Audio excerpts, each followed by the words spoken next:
if you can just keep believing, when nothing in you is working, when all your external forces have given way, if you can just manage to somehow keep hoping, just hope. You ain't even really got to believe. All you got to do is hope. Faith is the substance of things hoped for and the evidence of things not seen. You just got to hope. Sometimes you ain't strong enough to believe, but you can always be strong enough to just hope. Man, I hope God come get me. I hope I make it. See, when they tell you, when you read the scripture and they say faith is the substance of things hoped for, what faith really is just hard hoping. And I just took that hope and just kept hope alive. If you can keep hoping, man, you have a chance. You just can't become hopeless. The devil is busy, man. The devil has one job. That's to rob you of your destiny. That's his only position in life. He don't care if you get money, a car, a house. As long as he can rob you of your destiny, that's the devil's whole mission in life. He just wants to rob. He just wants you to not be what God made you to be. But if you can remain hopeful in spite of all adversity, like it was times in my car, man, I felt like quitting. I felt like giving up. You got to know, living in a car is not a simple task, but I just, some days I just said, man, oh God, I hope something happens. Come on now. If you could just go to bed and just wake up tomorrow, every time you wake up, that's a sign from God that he ain't through with you yet. See, that right there, as long as you waking up, he's saying to you, I ain't through with you yet.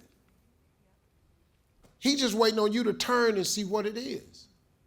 But you gotta turn to God because he gives us choice. You gotta turn to him. You gotta ask for help. Like if you can't figure your life out, you gotta ask God, why did you create me? You just need two most important days of your life, the day you born, the day you figure out why. You just gotta ask God why. You don't have to keep tripping. You really don't. Because he's your creator. He knows exactly why he created you. I just knew early on that I was born to be something special. I did not know what it was, though. I was just living my life. I had no idea, but I had a lot of people along the way. You different. You quit hanging with them. I had a teacher came to my house one day.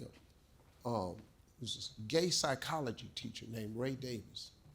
He came to the hood, and I went to an all-black elementary, all black. I'm old, before busing or anything. So all my schools were all black, deep in the hood.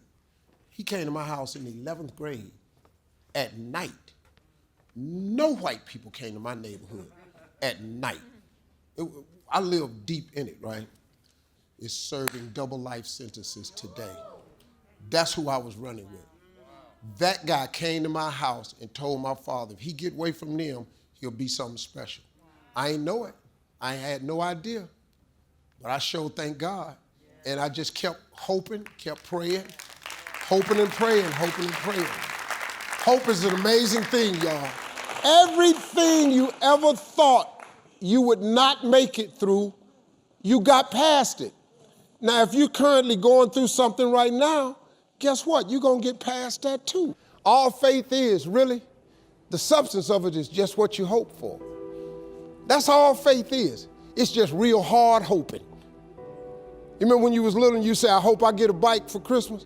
And you went out there one year and the bike was under the tree? You remember when you said you hope you graduate and you mess around and got a diploma? Didn't you remember when you said you hope you get a job and you mess around and you got a job? Huh? At one point in time, the older you get, this got to start clicking in. That faith is really the substance of things hoped for. That if you hope hard enough, one day you ought to get smart and turn all that hoping into belief. And what is belief? Nothing but faith. And what is faith? Faith is a belief in things that you cannot see. When you ain't see no way you was gonna get a job, he got you one, didn't he? When you ain't see no way you was gonna get that bike, he got you one, didn't he? When you ain't think you was gonna graduate, you graduated, didn't you? That's because God was turning your hopes into faith. Faith is the substance of things hoped for. You just have to understand that Satan has one job: to rob you of your destiny. When you have thoughts that are negative, that's not God. That's Satan. He's doing everything he can to keep you from being who God made you to be. You got to get focused, man. You got to understand that this hard time that you're going through is everything you're going through is preparing you for what you ask God for. Every trial and tribulation you go through prepares you for the life God has for you. All the hard times. First of all, let me just say just one last thing. Now I got to take this picture. You cannot name one single thing that God has not brought you through. If he hasn't brought you through it, he's currently pulling you through it right now. And you know how I know that's true? Because you're sitting in here. You can't. Everything you ever thought you would not make it through, you got past it. Now, if you're currently going through something right now, guess what? You're going to get past that too. Forgiveness is not for the other person. Forgiveness is you. See, your unwillingness to forgive another person is like you sipping the poison, waiting on them to die. You can't sip the poison of unforgiveness and expect them to die. Forgiveness is for you. Something else I heard somebody say: you can't drive your car looking in the rearview mirror. You can't. If you keep looking in the rearview mirror, you're gonna keep crashing your car. There's a reason why the rearview mirror is this big and the windshield is this big. That's a reason for it. Because all the rearview mirror does is allows you to see what you've passed and to prevent what you've passed from coming up on you again. That's all the rearview mirror is for.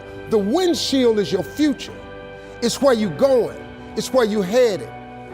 I hope you all picked up this today. And think about that, how that affects your life. If you got someone who you feel has wronged you and you carrying that, that's like a cancer. And all it's doing is eating away at you. Do you know how many people I've had to forgive that have never asked me for forgiveness? You know how many people I just let go so I could just go where God had for me? Because I just ain't had no more time to spend no more time thinking about that. If your job makes you sick to go to, if you're unhappy with waking up to go to where you gotta go, it's because you ain't living in your gift.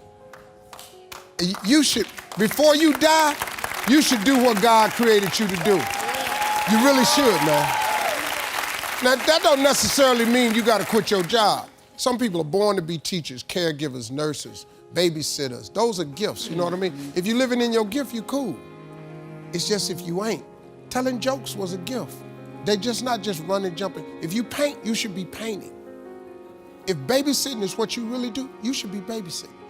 You doing anything. If you fix cars, you work with your hands. You're supposed to be working with your hands. You do anything else, when that alarm clock go off in the morning, you ain't gonna like it. Now, if you waking up, you going down there, they ain't paying you what you want, you hate your coworkers, you down there, your boss has no business being your damn boss.